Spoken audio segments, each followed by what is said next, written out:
നമസ്കാരം, എല്ലാവർക്കും മെയ്ഫറിന്റെ ഒരു പുതിയ ക്ലാസ്സിലേക്ക് സ്വാഗതം. നമ്മൾ കഴിഞ്ഞ ക്ലാസ്സിൽ പഠിച്ചിട്ടുണ്ടായിരുന്ന വെൺമണി പ്രസ്ഥാനത്തിന്റെ ബാക്കി ഭാഗമാണ് നമ്മൾ ഇന്ന് പഠിക്കാൻ പോകുന്നത്. നമ്മൾ നേരത്തെ എന്തെല്ലാം കാര്യങ്ങളായിരുന്നു പഠിച്ചത്? എന്താണ് വെൺമണി പ്രസ്ഥാനം എന്ന് പഠിച്ചിട്ടുണ്ടായിരുന്നു. അതുപോലെ തന്നെ അതിന്റെ സവിശേഷതകൾ എന്താണെന്ന് നമ്മൾ പഠിച്ചിട്ടുണ്ടായിരുന്നു. ഇപ്പൊ നമ്മൾ പഠിക്കാനായിട്ട് പോകുന്നത് വെൺമണി കവികൾ ആരെല്ലാമാണ്, അതുപോലെ തന്നെ അവരുടെ പ്രധാനപ്പെട്ട കൃതികൾ ഏതെല്ലാമാണ്, എന്ത് കാരണം കൊണ്ടാണ് വെൺമണി പ്രസ്ഥാനം പതനത്തിലേക്ക് അല്ലെങ്കിൽ ഈ ഒരു അത് അസ്തമിച്ചു പോകാനുള്ള കാര്യം എന്താണ്, അതുപോലെ തന്നെ ഇതിനെ പറ്റിയിട്ട് പറഞ്ഞിട്ടുള്ള അഭിപ്രായങ്ങൾ എന്താണെന്നുള്ളതിനെ പറ്റിയിട്ടൊക്കെ നമുക്കൊന്ന് നോക്കാം. കവികൾ ആരൊക്കെയാണ് വെൺമണി പ്രസ്ഥാനത്തിലെ കവികൾ നോക്കാം. അകവൂർ നാരായണന്റെ അഭിപ്രായത്തില് വെൺമണി പ്രസ്ഥാനത്തിന് 2 ഘട്ടങ്ങളുണ്ട്. അതിൽ ആദ്യത്തെ ഘട്ടം എന്ന് പറയുന്നത് മുക്തകങ്ങൾ എഴുതിയിട്ടുള്ള ആൾക്കാരുടെ ഒരു ഘട്ടമാണ് ആദ്യ ഘട്ടമായിട്ട് പറയുന്നത്. പൂന്തോട്ടത്ത് നമ്പൂതിരി, വെൺമണി അച്ഛൻ, ചേലപ്പറമ്പ് നമ്പൂതിരി തുടങ്ങിയവരടങ്ങുന്ന ഒരു ആദ്യ ഘട്ടത്തെയും കൊടുങ്ങല്ലൂർ കുഞ്ഞിക്കുട്ടൻ തമ്പുരാൻ, കൊച്ചുണ്ണി തമ്പുരാൻ, ഒരവങ്കര, ശീവുള്ളി, കുണ്ടൂര് മുതലായിട്ടുള്ളവരുള്ള ഒരു 2ാം നിരയെ പറ്റിയിട്ടും ഇവര് ചർച്ച ചെയ്യുന്നുണ്ട്.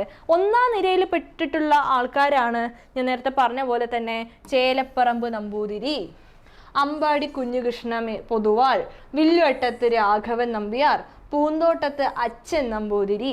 ഇവരാണ് ആദ്യകാലത്തെ വെൺമണി കവികളായിട്ട് പറയാനുള്ളത്.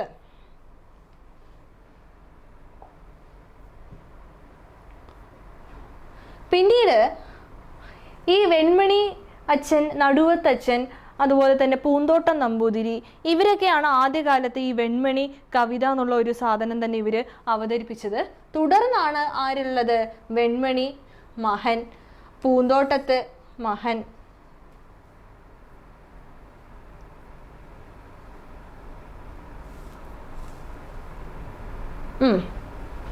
തുടർന്നാണ് ഈ പറയുന്ന പൂന്തോട്ടത്ത് മഹൻ, വെൺമണി മഹൻ, കൊടുങ്ങല്ലൂർ കൊച്ചുണ്ണി തമ്പുരാൻ, കുഞ്ഞിക്കുട്ടൻ തമ്പുരാൻ, നടുവത്തച്ഛൻ, നടുവത്ത് മഹൻ, കാത്തുള്ളിൽ അച്യുതമേനോൻ, ഒറവങ്കര, കുണ്ടൂര്, പിന്നെ ആരാണ്? ഒടുവിൽ കുഞ്ഞുകൃഷ്ണമേനോൻ, ശീവുള്ളി നാരായണ നമ്പൂതിരി മുതലായിട്ടുള്ള ആൾക്കാരൊക്കെ കടന്നു വരുന്നത്.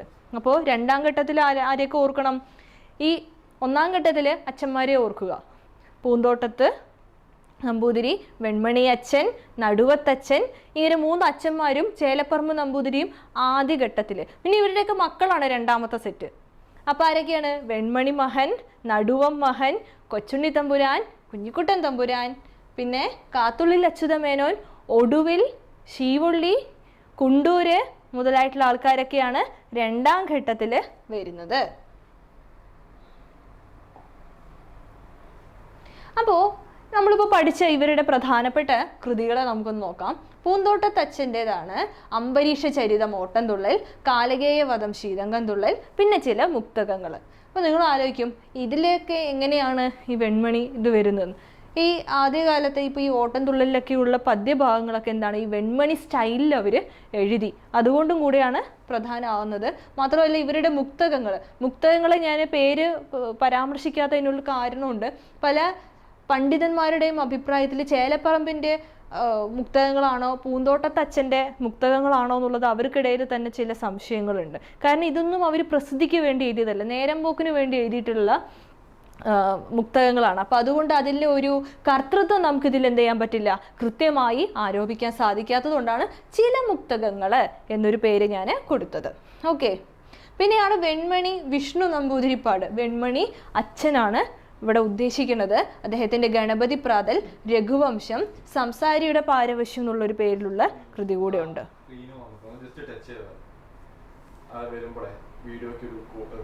ഞാൻ ശ്രദ്ധിക്കാം. അപ്പൊ കട്ട് ചെയ്യണ്ടേ?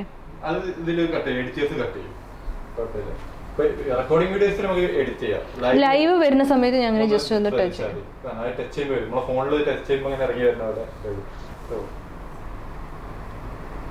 അടുത്താണ് വെൺമണി മഹന്റെ കൃതികൾ. വെൺമണി മഹന്റെ കൃതികൾ ഏതൊക്കെയാണ്? പൂരപ്രബന്ധവും അംബോപദേശവും ഭൂതിഭൂഷചരിതവും കുചേലവൃത്തവും പാഞ്ചാലി സ്വയംവരവും ജൂബിലി മഹോത്സവമാണ്. ജൂബിലി മഹോത്സവം എന്നുള്ളത് ഒരു തുള്ളൽ കൃതിയാണ്. പൂരപ്രബന്ധവും അംബോപദേശം എന്ന് പറയുന്നത് പച്ച ശൃംഗാരമുള്ള കവിതകളാണ്. ഇതിന് കുറേ വിമർശനങ്ങളോ കാര്യങ്ങളൊക്കെ ഉണ്ടായിരുന്നു. ലീലാവതി ടീച്ചറൊക്കെ എന്ത് ചെയ്യുന്നുണ്ട്, ഇതിനെ വിമർശിക്കുക എന്നുള്ളൊരു ലൈനായിരുന്നു ചെയ്തിട്ടുണ്ടായിരുന്നത്. പിന്നെയാണ് ഭൂതിഭൂഷചരിതം, വളരെ പ്രശസ്തമായിട്ടുള്ള വെൺമണി മഹന്റെ ഒരു കൃതിയാണ് ഭൂതിഭൂഷചരിതം എന്ന് പറയുന്നത്. കദംബൻ എന്ന പേര് കൂടിയാണ് ഇദ്ദേഹത്തിന് ഉള്ളത്. വെൺമണി മഹൻ എന്നുള്ളത് എഴുതാനുള്ള ഒരു തൂലികാ നാമം മാത്രമായിരുന്നു. കദംബൻ എന്നുള്ളതായിരുന്നു യഥാർത്ഥ നാമം ഇദ്ദേഹത്തിൻ്റെത്. അടുത്തത് ഈ പക്ഷിമാലയും പുഷ്പമാലയും അതൊക്കെ ഒന്ന് നിങ്ങൾ കൃത്യമായിട്ട് നോക്കുക. നമ്മൾ സ്തോത്രകൃതികളെ പറ്റിയിട്ട് നിങ്ങൾ കേട്ടിട്ടുണ്ടാവും. സ്തോത്രകൃതികളിലാണ് ഈ കണ്ണി, സ്തുതി, അഞ്ജലി, അതുപോലെ മാല അങ്ങനെയുള്ള പദങ്ങൾ വരുന്നത്. മാല എന്നൊക്കെ ഉദ്ദേശിക്കുന്നത് എന്താണ്? സ്തോത്രവുമായി ബന്ധപ്പെട്ടിട്ടുള്ള ഒരു ടേമാണെന്ന് ആലോചിക്കുക. പലപ്പോഴും പല പരീക്ഷകളിലും ഈ സാധനം അങ്ങ് തന്നിട്ട് ചേരുംപടി ചേർക്കാൻ നമ്മളോട് പറയും. അതുകൊണ്ട് ഇവ എന്ത് ചെയ്യരുത്, മാറി പോരുത്. കാത്തുള്ളിൽ അച്യുതമേനോന്റെ കൃതിയാണ് കവി പുഷ്പമാല. കുഞ്ഞിക്കുട്ടൻ തമ്പുരാന്റെ കൃതിയാണ് കവി ഭാരതം. മൂലൂർ പത്മനാഭ പണിക്കരുടേതാണ് കവി രാമായണം. ഒടുവിൽ കുഞ്ഞുകൃഷ്ണ മേനോന്റേതാണ് കവി മൃഗാവലി. കോയിപ്പള്ളി പരമേശ്വരക്കുറുപ്പിന്റെ കൃതിയാണ് കവി പക്ഷിമാല. ഇത് മാറാതെ ഒന്ന് നിങ്ങൾ നോക്കി വെക്കുക. കുഞ്ഞിക്കുട്ടൻ തമ്പുരാന്റെ ഒരുപാട് കൃതികളുണ്ട്. ഈ ഒരു ഭാഗവുമായി ബന്ധപ്പെട്ട് വെൺമണി പ്രസ്ഥാനവുമായി ബന്ധപ്പെട്ട് നിൽക്കുന്ന കൃതികളെയാണ് ഇവിടെ ഞാൻ എന്ത് ചെയ്തിട്ടുള്ളത്, സെലക്ട് ചെയ്തിട്ടുള്ളത്. നല്ല ഭാഷ, കുഞ്ഞിക്കുട്ടൻ തമ്പുരാന്റെ പച്ച മലയാള കൃതിയാണ് നല്ല ഭാഷ, പിന്നെ ഒടി എന്നിവ. പാലുള്ളി ചരിതം, തുപ്പൽ കോളാമ്പി, ഹംസ സന്ദേശം, കംസൻ, കൃതിരത്ന പഞ്ചകം, കേരളം എന്നുള്ളൊരു മഹാകാവ്യമുണ്ട്, പക്ഷെ അത് അപൂർണമാണ്. ഇതെല്ലാമാണ് കുഞ്ഞിക്കുട്ടൻ തമ്പുരാന്റെ കൃതികൾ. നടുവത്തച്ഛൻ്റെ കൃതികളാണ് അംബോപദേശം, അഷ്ടമി യാത്ര, ഭഗവത് ദൂത്, നാടകം. നടുവ മകൻ്റേതാണ് ഘോഷയാത്ര, അതുപോലെ അംബാസ്തവം, സന്താന ഗോപാലം എന്നീ കൃതികൾ. കാത്തുള്ളിൽ അച്യുതമേനോന്റെ കൃതികളാണ് രുക്മിണി സ്വയംവരം, സതീ നിദർശനം, കവി പുഷ്പമാല, നേരത്തെ വായിച്ചുല്ലോ കവി പുഷ്പമാല, ജൈമിനി അശ്വമേധം, ആനന്ദ രാമായണം, വിക്രമാദിത്യ ചരിതം എന്നിവ. ഒറവങ്കരയുടെ കൃതികളാണ് ഈ പറയുന്ന ബാലോപദേശം, കുചേലവൃത്തം, ഓട്ടംതുള്ളൽ, അംബോപദേശം. അപ്പൊ അംബോപദേശം ആരൊക്കെ എഴുതിയിട്ടുണ്ട്? വെൺമണി മഹൻ എഴുതിയിട്ടുണ്ട്. അതോടൊപ്പം തന്നെ ആരെഴുതിയിട്ടുണ്ട്? ഇവിടെ നോക്കുക, നടുവത്തച്ഛനും അംബോപദേശം എഴുതിയിട്ടുണ്ട്. നടുവം മഹൻ എന്താ എഴുതിയിട്ടുള്ളത്? അംബാസ്തവമാണ് എഴുതിയിട്ടുള്ളത്. അതുകൂടാതെ ഒറവങ്കരയും അംബോപദേശം എഴുതിയിട്ടുണ്ട്. ചിലപ്പോൾ നിങ്ങൾക്ക് ചോദ്യങ്ങൾ ഇങ്ങനെ വരാട്ടോ. അംബോപദേശം എഴുതിയവരുടെ ശരിയായ ഗണം കണ്ടെത്തുക എന്ന് പറയുമ്പോൾ ആരൊക്കെ എഴുതണം? നമ്മൾ ഈ പറയുന്ന ഒറവങ്കര എഴുതണം, നടുവം മഹൻ, നടുവത്തച്ഛൻ, പിന്നെ വെൺമണി മഹനും എഴുതിയിട്ടുണ്ട്. ഇതുപോലെ ഗജേന്ദ്രമോക്ഷം എഴുതിയവരുടെ ശരിയായ ഗണം കണ്ടെത്താനും നമുക്ക് ചോദിക്കും. ഗജേന്ദ്രമോക്ഷം ആരൊക്കെ എഴുതിയിട്ടുണ്ട്? വെൺമണി മഹൻ എഴുതിയിട്ടുണ്ട്, ഗജേന്ദ്രമോക്ഷം എഴുതിയിട്ടുണ്ട്. അതുകൂടാതെ ശ്രീനാരായണ ഗുരു വഞ്ചിപ്പാട്ട് രൂപത്തിൽ ചട്ടമ്പി സ്വാമികൾക്ക് എന്ത് സമർപ്പിച്ചിട്ടുണ്ട്? ഗജേന്ദ്രമോക്ഷം സമർപ്പിച്ചിട്ടുണ്ട്. നിങ്ങൾ ആരും വിചാരിക്കാത്ത ഒരു കവയിത്രി ഗജേന്ദ്രമോക്ഷം എന്നുള്ള പേരിൽ കവിത എഴുതിയിട്ടുണ്ട്. സുഗതകുമാരിയാണ് ഗജേന്ദ്രമോക്ഷം എന്ന പേരിൽ കവിത എഴുതിയിട്ടുള്ളത്. ഗജേന്ദ്രമോക്ഷം എഴുതിയത് സുഗതകുമാരി എഴുതിയിട്ടുണ്ട്. അപ്പോൾ ഈ ഒരു സെറ്റും നിങ്ങൾ എന്ത് ചെയ്യുക? പഠിച്ചു വെക്കുക. നമുക്കൊരു ചോദ്യം കിട്ടുന്ന സമയത്ത് ഇനി എന്ത് ചോദ്യം ഇതിൽ വരാം എന്നുള്ളൊരു എക്സ്പെക്റ്റേഷനും നമുക്കതിനകത്ത് ഉണ്ടായിരിക്കണം. മനസ്സിലായോ? ഇനി അടുത്ത് നമ്മൾ പഠിക്കുക ശീവൊള്ളിയുടെ കൃതികൾ ഏതെല്ലാമാണ്? മദനഗേത ചരിതം, സാരോപദേശ ശതകം, ദാത്യൂഹ സന്ദേശം, ഘോഷയാത്ര, ഓട്ടംതുള്ളൽ മുതലായവയാണ് ശീവൊള്ളിയുടെ കൃതികള്. ഇനി വെൺമണി പ്രസ്ഥാനം നാശോന്മുഖമായി പോവാനുള്ള കാരണം എന്താണെന്നാണ് ചോദിച്ചത്. പെട്ടെന്ന് രൂപപ്പെട്ട് പെട്ടെന്ന് അസ്തമിച്ചു പോയിട്ടുള്ള ഒരു കാവ്യപ്രസ്ഥാനമാണ് വെൺമണി പ്രസ്ഥാനം. അതിനുള്ള കാരണം എന്താണ്? അമിതമായ ഫലിതവും പിന്നെ പച്ച ശൃംഗാരവും വെൺമണി പ്രസ്ഥാനത്തിന് ഒരു കോട്ടം തട്ടിക്കുകയാണ് ഉണ്ടായത്. അതായത് എന്തും അധികമായി കഴിഞ്ഞാൽ ഒരു തരം ബോറാണ്. ആ ബോറ് തന്നെയായിരുന്നു വെൺമണി പ്രസ്ഥാനത്തിനുണ്ടായിരുന്നത്. നല്ല രീതിയിൽ ഒരു പുതിയ കവന ശൈലി രൂപപ്പെടുത്തിയെടുത്ത് അതിനെ ഡെവലപ്പ് ചെയ്യാനായിട്ട് ശ്രമിച്ചതായിരുന്നില്ല. പകരം എന്തായിരുന്നു? അവരുടെ സുഖങ്ങളെയും തൃഷ്ണകളെയും എല്ലാം പ്രൊമോട്ട് ചെയ്യുന്ന തരത്തിലുള്ള എഴുത്തും ഫലിതവും ശൃംഗാരവും അവർ മുന്നോട്ട് വെച്ചത് കൊണ്ട് തന്നെ ഇത് സംഭവിച്ചു, ഇത് പെട്ടെന്ന് നശിച്ചു പോകാനുള്ള ഒരു കാരണം ഉണ്ടായി. മാത്രമല്ല, ഇതിവൃത്തത്തിലെ ഗഹനതയില്ലായ്മ, സമൂഹത്തിലെ സവർണരുടെ താല്പര്യങ്ങളെ മാത്രം താലോലിക്കുന്ന കവിതയായി വെൺമണി പ്രസ്ഥാനം പരിണമിച്ചു. എന്താണ്? ഇതിവൃത്തത്തിന്, കണ്ടന്റിനൊരു മൂല്യമില്ല. നമ്മൾ കൊടുക്കുന്ന കണ്ടന്റിനൊരു മൂല്യവും വ്യക്തതയും ഒരു റെലവൻസ് ഉണ്ടായിരിക്കണം, പ്രസക്തി ഉണ്ടായിരിക്കണം. ഇവരുടെ ഇതിവൃത്തങ്ങൾക്കൊന്നും വലിയ പ്രസക്തിയില്ല. അപ്പപ്പോൾ തോന്നുന്നത് എഴുതി വെക്കുക എന്നുള്ളതല്ലാതെ ഇതിന് വലിയ ആഴത്തിലുള്ള പ്രസക്തിയൊന്നുമില്ല. കാലം മാറുന്നതനുസരിച്ച് സാഹിത്യകൃതിയിലൂടെ ഒരു മെസ്സേജ് കൊടുക്കാനുണ്ടായിരിക്കണം. എന്നെങ്കിലും റെലവൻ്റ് ആയിട്ടുള്ള ഒരു കാര്യത്തെപ്പറ്റി കൃതി എഴുതണം. ഇങ്ങനെ കൃതി എഴുതാത്തത് കൊണ്ട് തന്നെ ഇതെന്ത് ചെയ്തു? ഇത് ഒരു തരത്തിൽ അപജയിച്ചു പോവുകയാണ് ഉണ്ടായത്. ഓക്കെ. മാത്രമല്ല, വേറൊരു പോയിന്റ് കൂടി ഉണ്ട്.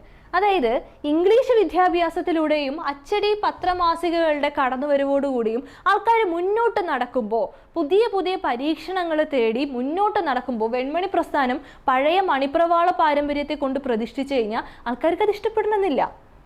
അത് മറ്റൊരു കാരണം.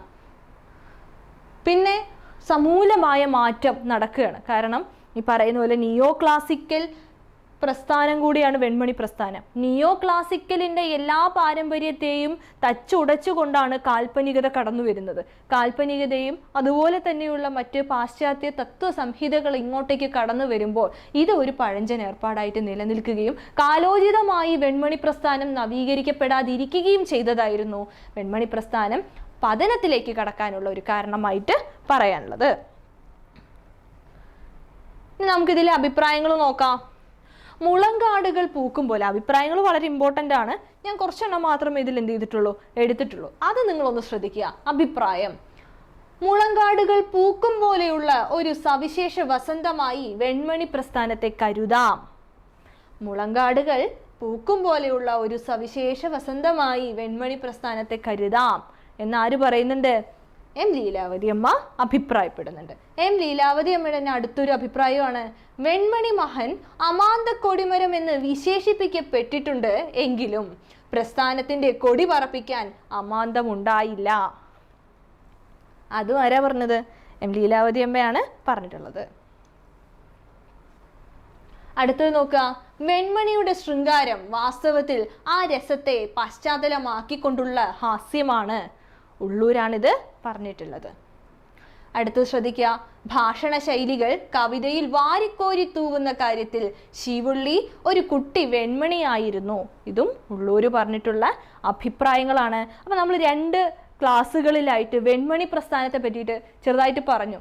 അപ്പോൾ നിങ്ങൾക്കിത് എന്താണ് വെൺമണി പ്രസ്ഥാനം എന്നുള്ളതിനെ പറ്റിയിട്ട് ഒരു ധാരണ കിട്ടിയിട്ടുണ്ടാവുന്നുള്ള വിശ്വാസത്തോടു കൂടി ഈ ക്ലാസ് അവസാനിപ്പിക്കുകയാണ്. തുടർന്നും ഇതുപോലുള്ള ക്ലാസ്സുകൾക്കായിട്ട് നമ്മളെ ഫോളോ ചെയ്യുക. Okay, thank you.